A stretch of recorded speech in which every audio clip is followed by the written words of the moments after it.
खाली डीएड बेरोजगार संघर्ष समिती सिंधुदुर्ग या ठिकाणी आज आम्ही 11 जुलै 2024 रोजी आंदोलन पुकारलेलं आहे।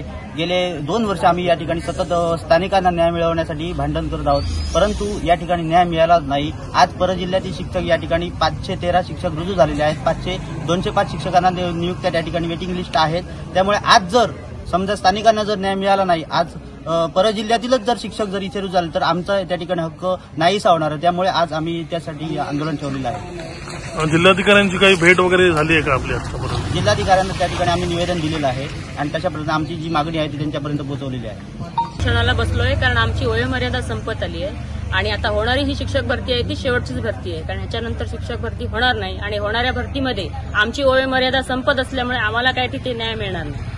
त्यामुळे आमचा सरकारने विचार करून आम्हाला शिक्षक भरतीमध्ये प्राधान्य द्यावे आणि सरसकट आमच्या ज्या डीएडच्या पदविका आहेत त्या पदविकेच्या मेरिटवरच आम्हाला नियुक्त्या मिळाव्यात अशी आमची सर्वांची मागणी आहे। पूर्वी कोकण निवड मंडळामार्फत स्थानिकांमधून शिक्षक भरती केली जात होती, त्यामुळे इथल्या स्थानिक लोकांना त्या शिक्षक भरतीमध्ये प्राधान्य मिळत होतं। पण आता ते कोकण निवड मंडळ रद्द केल्यामुळे राज्यस्तरावरून शिक्षक भरती केली जाते, त्यामुळे कुठेतरी स्थानिकांवरती अन्याय होत आहे आणि त्या अन्यायाविरुद्ध आवाज उठवण्यासाठी आज आम्ही इथे उपोषण छेडलेलं आहे। आणि जोपर्यंत आमच्या स्थानिकांमधून शिक्षक भरती केली जात नाही आणि आमच्या मागण्या पूर्ण होत नाही तोपर्यंत आम्ही हे उपोषण थांबवणार नाही।